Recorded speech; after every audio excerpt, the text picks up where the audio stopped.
Mi gente, Happy New Year. Happy 2024. Can't believe it, it's here. And thank you so much for tuning into this week's episode of Home Buying 101 with Sebastian Cordoba, Mr. Clear to Close. Guys, this week I'm super excited because I have my good friend, Roberto Ciccarelli, AKA Bob from Ciccarelli Homes Real Estate. Guys, you cannot miss it. We're gonna be talking about some really cool topics, right? We're gonna be talking about, is right now a good time to buy? Also, should you use a real estate agent when you're selling your home? Guys, please don't miss it. Tune in.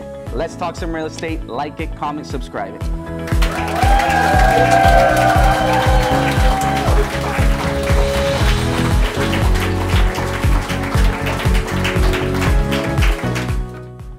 All right, guys, so please, big round of applause. Make some noise for Roberto Ciccarelli, AKA Bob. Bob or Roberto, what do you prefer? But Bob is fine. Not to be confused with, Bob from the furniture store, of course.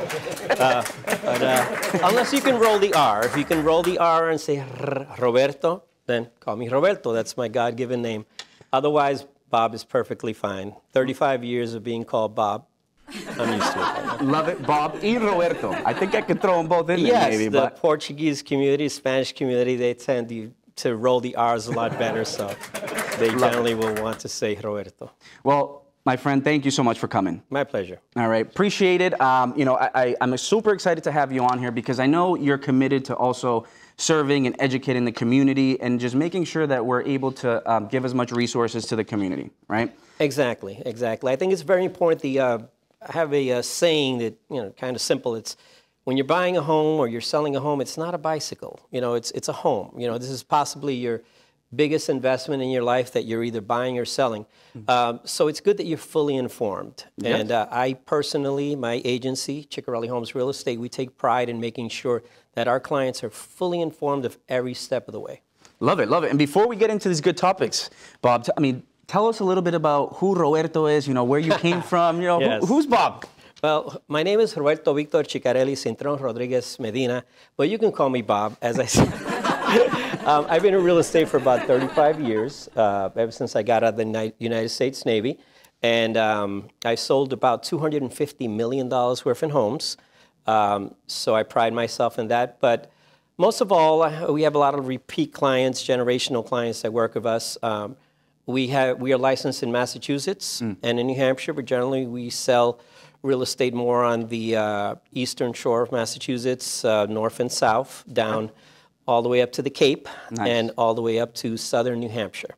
Excellent. And we have been for many years. I'm sure not many people have heard of Ciccarelli Homes Real Estate, but hopefully those of you that are watching right now will remember Ciccarelli Homes Real Estate and Bob Ciccarelli. That's right, and I'm sure you wrote down all that long name that you've got, yep. So everybody's writing them down. I just remember Roberto. So, and again, so let's get right into it because I think, all this experience that you have translates into a lot of good information you want to share with us, right? So sure. You've seen all these different trends in the market, where it's been 07 or 08, right, where there was a big change in the market, or now, what we're living in now, right? But I guess the biggest question you're getting nowadays is, right now, is it a good time to buy, Bob? Can I buy? Is it a good time? Is it a good time to buy? That's a question that I will bet has been asked of me thousands of times since I've been selling real estate. And first, I would say that owning real estate is, without a doubt, the best investment you can have.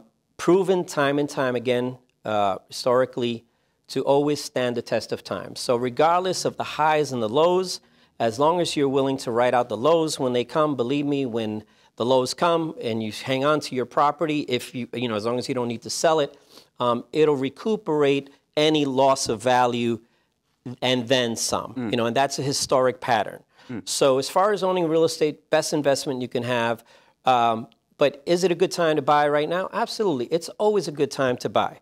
To be honest with you, even though, and you can speak to this, the rates are a little bit higher than they were in the past. Yes, yes. And let's be honest, people were spoiled, right? Yeah, they got too used to the 3s and the 2s. Do you think we'll ever see those again? You know what? I would love to see them again, but the way that the market is right now, it'd be maybe quite some time until we see them again. But oh, so you think that there's I don't think so. I'd like to give some hope. You're more optimistic than. Okay, well, there you go. That's your area of expertise is financing, but I would venture to say, based on my 35 years, that it's highly likely that we will never see, you know, 2s and 3s again, to be honest with you. So realistically, if we ended up in the 4s and 5s, which probably is where we'll end up at some point. Later this year, hopefully, if things keep going the way that they're going. Within, you know, some time frame, that would be fantastic. But what happens when you wait for those lower interest rates? Oh, a lot of things. Explain. The main thing that happens is that you're competing with more people, okay? So right now, there are a lot of buyers buying. I am super busy, knock on wood, and hope to remain busy. But particularly when the rates are lower, it is just crazy. Yes. And then if you are buying a home and you're in competition with many more buyers, well, what happens? You see a house that you like, and now you have to way overbid to be able to compete for that home, because there are so many more buyers. So as far as buying now, and is it a good time? Absolutely. The main thing is this, and it's very simple. I want the audience out there to listen to this. Buy within your means. That's it. Regardless of whether the interest rate is 2% or whether it's 10%, not that it is. It's about, I think, about 6.5 right now. It varies, depending on a lot of factors. But regardless of what the interest rate is, you buy within your means, what you can afford, okay? What you feel comfortable with paying, okay? And if you do that, then you own your home, right? You have the collateral, you have the property, you have a payment that you can manage, even if the rate is a little bit higher. And then when the rates go down, you refinance. We call you, right? Yes, and what do we do? And you do we even have to call you? You'll probably be ready to let us know the rates go down, right? Exactly. But that's the beautiful piece. I mean, the same thing I kind of describe, especially in home buying seminars. What I always teach is, for example, we put you financially in a position that you're comfortable with, right? And if right now this is the worst case, and you're comfortable living under this worst case monthly payment, right? In the future, once rates go down, like you said, and you refinance, now you're in a better case, right? You have a more comfortable monthly payment with a more capital or more equity in the home. Exactly, exactly. The other thing, too, that I think is a great motivation for you to want to buy is the rents. You know, what are the average rents in, you know, most developed cities here in Massachusetts? I think a 2-bedroom is probably starting around $1,800, $2,000, up to, you know, depending upon what you're renting, up to $2,400, $2,500. So let's just do that simple math real quick. I'm not a great mathematician, but I know the basics. So let's say you take a $2,000 rent, right? You multiply it times 12. In 1 year, it's $24,000. And then in 5 years, okay, how much is that? It's $120,000. Think about that. You rented at $2,000 for 5 years, $120,000. Where did it go? Can you find it? Are you going to get that back when you move out? I can't find that $120,000. It's gone. Exactly. And I wish you had it. You wish you had it, right? But if you own your own home, guess what? You're paying down a mortgage. You're paying towards your principal. You're building equity. Exactly. And you're really well into paying that house down quite a bit, which means that if you ever needed to take out an equity loan on that you know, equity that you have, or when the time comes to refinance, you want to drop down that payment, you have that tangible property. You have that house that you can now refinance, or you can take a loan against, et cetera. So that money that you paid in a mortgage, it's basically a great portion of that is coming back to you, or it won't in a rent. So between that, the fact that owning is always better than renting, and as far as, like I said, even having something to pass down to your children. You can't pass down an apartment. I mean, you may not have children, so I'll rephrase that. But let's say your dog, okay. No, just kidding. They got a Social Security number, no? You know, let me tell you something. There are some people that treat their dogs better than humans. I'm all for it. I don't want Peter going after me. Anyway, but yes, you know, whatever it is, even if you have a family or someone that you care for, that you said, you know what, I want to own something, and eventually, you know, I'll pass this property down, this investment, to someone else. You know, again, you have something. You can't do that with an apartment. You're renting, you're paying money to somebody else, you're getting somebody else rich. So yes, it's always a great time to buy. Less competition now, right now also. Still a lot of buyers. There are a lot of buyers, not a lot of inventory, but better to buy now than when the rates go down. It's going to go crazy. Yeah, it's a blind demand, right? Economics 101. It's very basic, what you're saying. And what I've seen is a lot of what's happened over the past year, maybe 2 years, a lot of buyers have actually been pushed out of the market because of the interest rates, right? So a lot of these debt to income ratios now are out of whack, and now people can't qualify and have to wait, right? So to your point is now when these rates come back down and now these buyers can qualify again, now you're competing against, a lot more buyers. You're competing. I mean, just a few years ago when the rates were low, it was insane. Yeah. I had one situation where I had a buyer client offer on the property, and there were 32 offers. Wow. 32 offers. Interestingly enough, my buyer did get that property. Nice. Yeah. So, I mean, was there a strategic way you went about it, or what do you do in that circumstance? Yeah, it's really how you present the offer. I mean, unless you're competing against a cash offer, with my experience working with buyers for so many years, I have different strategies that I can apply. As long as the confidence level is there, we discuss the home. Obviously, it's a case-on-case basis, but we'll look at the home. We'll see what areas we can be flexible in to strengthen that offer, burden it with less contingencies. That way it'll be more palatable and acceptable to a seller. But these are all strategies that come in play once you've been in real estate for many years, which I have. Amazing, amazing. And that's why I love working with real estate agents and professionals like yourself, Bob, because what we're living right now in this market is when you get a buyer, they really want to get into their home. I mean, this is, like you said, their biggest investment of their life.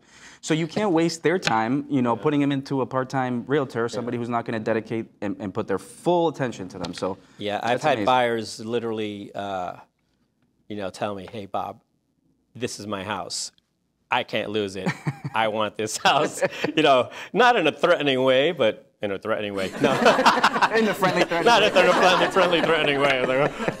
No, but but you know what I mean. I know that they really want it, and I feel that burden. Right. And all I say is, you know what? If you trust me, you trust the relationship. I'm not going to guide you wrong. Let's discuss the pros, the cons. Let's see how we can strengthen this offer. And we do the best we can. But in most of the cases, I do put my clients in a position to be able to get what they want, which I think is, a buyer's agent's responsibility. I put on both hats as any agent. Sometimes I'm working with buyers. Yes. Sometimes I'm working with sellers. But in this case, in working with sellers, again, if you want it, my job is to get it. I love it. And, and this is great. So, Bob, and before we jump into the sellers, because you did mention something about sellers, but before we get into talking about sellers and and if it's a good idea to use a real estate agent or why you need to use a real estate agent or realtor, right? Do you want to leave us with any last piece of knowledge to buyers and just, kind of motivation, or maybe say, hey, listen, it is a good time to buy, or any last piece of advice, I guess? Sure. Just don't get caught up in the naysayers, because there are always going to be people that are negative Nancys that are going to be, oh, don't buy that, whatever. The reality is that if you can buy a home and you can afford a particular mortgage and you buy within your means, you definitely should buy a home and have an investment and have something that's yours. You'll really appreciate that you did if you do that. But a lot of times, like I said, you get caught up in everybody's opinions. There are a lot of different opinions out there. Oh, maybe it's not a good time to buy. Wait till the rates go down, whatever may be the case. No, you buy within your means. You go for it. Put away your money. Talk to a lender, like Sebastian, of course, who's extremely experienced. Thank you. And he'll let you know what you qualify for. And the key is not to put yourself in an area where you feel uncomfortable or you can't manage. You definitely don't want to live just for your house. You want to have a life. You want to go out and have a burger. You want to be able to at least go to McDonald's once in a while. Free plug for McDonald's, right? Or wherever you want to go. So you just don't want to live for a house payment. That's why you find out first, okay, the rates are a little bit high. What can I afford? You see if it matches up to the type of property you want. Hey, maybe you won't get your dream home, but you'd be surprised how many people buy their first home, they fix it up a little, they live in it for maybe 5 years, 10 years on average, build that depending value upon your age. And then you sell that, you've got that equity, you took that equity, and you bought your next home. With 20% down. And then all of a sudden now you're putting 20% down exactly because you built that equity, which you wouldn't have done when you were renting. We're saving that. See, so there's more than one way to skin a cat, but the key is to get yourself in the game. Yes. Buy a home. Buy a home. Don't think twice. 2024 is your year, guys. Buy a home. Do it. Get in. Especially if you're young. I work with a lot of young buyers. I work with all ages. Yes. Yep. No discrimination at all. But I hear you. No, I hear you. But especially, the young buyers, I like to see them invest when they're young, because they just have, this world of opportunity ahead of them. And time flies by. So next thing you know, I mean, if you didn't buy 5 years ago, you say to yourself, I should have bought 5 years ago, because it flies. Listen, I don't know anybody that hasn't purchased a home years ago who I run into and say, oh, I should have purchased a house then, and that'll keep happening. It just keeps perpetuating itself, because that's the same, thing people will always say. Yeah, you buy when you can buy, you buy within your means, and that's it. And then you refinance. You know what? If you got to refinance 10 times, you refinance 10 times. The rates keep going down. Keep refinancing. That's right. It's not that much to refinance, right? No, exactly. And you can include the cost into the refinance too, into the loan amount, which is beautiful. So at the end of the day, you're not bringing any money to the table. And if the numbers make sense, because you can't just refinance, without having there being a tangible benefit, right? So there has to be a tangible benefit. Right. But yeah, but that's amazing. So Bob, I mean, I think another hot topic, and I know everybody here is excited and anxious to hear about. Tell us, why should a seller use a real estate agent? Okay, well, you see, that's a really good question. Thank you, Sebastian. You're welcome. So let's talk statistically first. So I'm not going to bore you with too many statistics, but oftentimes sellers will say, oh, it's time to sell a home. Oh, I can do this myself. I'll sell the house myself. But here's the thing. Statistically, it's proven that in over 80% of the cases, home sellers will make more than 10 to 30% of what they would have sold the house for by themselves. So you're talking about an average of 10 to 30% more in their sale price, in their pocket, if they used a realtor, versus them selling it on their own for less money because they're trying to save a commission. You know what I mean? Okay. So let's say hypothetically, and again, commissions can vary. There's no set commission with any agency. But let's say hypothetically, okay, just to use a number. Seller A is selling their home with agents, whatever agency, and they're being charged, let's say, 5%, okay? But guess what? Now they're selling their home. They have a better chance of selling their home anywhere between 10 to 30% more than they would have if they try to sell it on their own, because when they try to sell it on their own, guess what they don't have? Most people, unless they're attorneys or they're really extremely business savvy and they're really immersed in the market, they're probably not going to know how to negotiate their home. They're not going to know how to avoid getting the wrong buyer. Just because somebody goes to your house, hey, we love your house, we want to buy it, and they have a pre-approval. How do you know that pre-approval is good? Right? Yeah, you got to do a lot of research. How do you know that pre-approval is with a credible lender? How do you know that when an appraiser comes, he's going to appraise your property the right way? There's a lot of pieces of the puzzle when it comes to real estate, and a lot of potential pitfalls. So again, statistically, it's in the favor of the seller to sell with a realtor, especially an experienced realtor. But besides statistically, most people have a day-to-day. Most people are working. They don't have the time to be fielding calls, working with buyers, setting up appointments, Vetting doing open houses, negotiating, weeding through the bucket kickers, because you get a lot of people, you sell your home, all of a sudden, I'm going to sell my home. Next thing you know, every neighbor on the block, oh, we want to buy a home, we want to buy your home, but they want to undercut you. And then you get all these cash buyers that come out, oh, we'll give you cash for your home. But guess what? 99% of cash buyers are not going to give you what your home is worth. No. On average, and again, it's a statistic, they'll give you anywhere between 20 to 40% less than what your home is really worth. Okay. So think about this. You're trying to save a few percentage points of a commission to an agent who will do so much more for you and get you more money to then sell your home for less than 10% of what you could have gained. Doesn't make sense. Makes no sense whatsoever, because you're throwing away tens of thousands of dollars. So always use a realtor. Now use the right realtor. That's the thing. Not all realtors are created equal, unfortunately. Just not all doctors are created equal. Not all car dealers are created equal. Not all insurance agents are created equal. Every profession has people who are at a higher level of efficiency than others. So I guess, and I'm not trying to toot myself or toot my own horn, but I would say just make sure you get an experienced agent. Research the agent that you're going to use or the agency. Don't just go by the name, because the fact is that you can pull a number out of a hat or Google local agency, whatever may be the case. And the fact is that the individual agent out of that agency that's going to represent you, that's the agent you're going to be working with. It's not so much the agency. It's really the agent, the individual agent that's representing you, that's working with you. That's the one you want to make sure that has the experience and the knowledge to be able to get you top dollar for your property if you're selling, or if they're working with you as a buyer's agent, get you the property that you want at the best price. Amazing.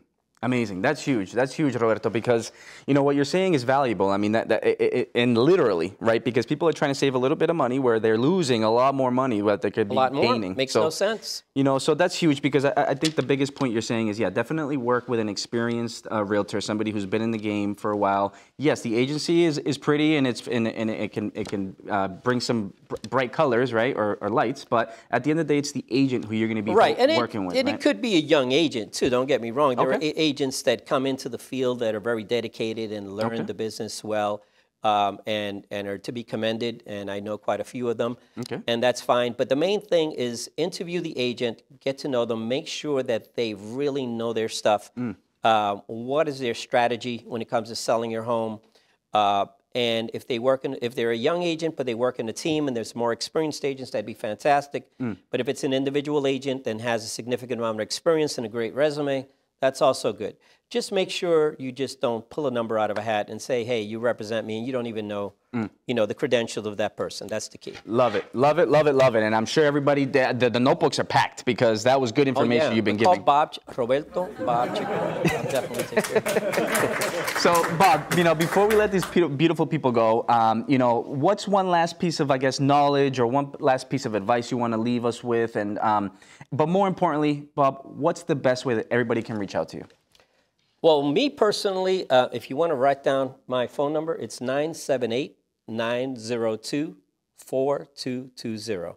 I'm sure I'm going to get a lot of spam calls. That's okay. I've put out that number out there for over 30 years, so I think... They're loyal listeners. They're loyal listeners. The spam callers are already tired of calling me anyway. But, yeah, feel free to reach out to me directly, and you'll be working with myself directly or someone from my agency who is equally as competent. But as far as what would I the last thing I tell the audience is remember that real estate is about you owning something tangible, okay?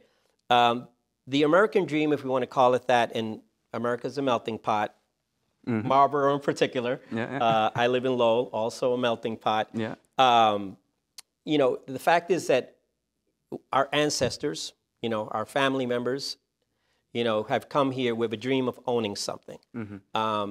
If you have the opportunity to own something, own it. Own it, because you will appreciate that you did.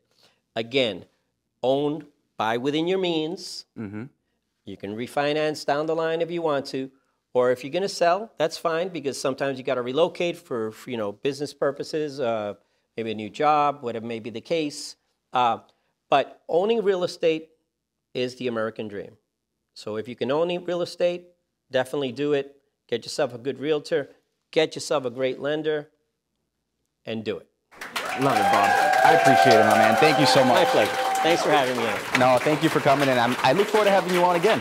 That sounds great. All right. Do it. Do a bottle of tequila next time. Yes. Just kidding. Just kidding. No. That holy water. So, mi gente, thank you so much for tuning into this week's episode. Please, I look forward to seeing you next week. Like it, comment, share it, subscribe it, and let's talk some real estate again.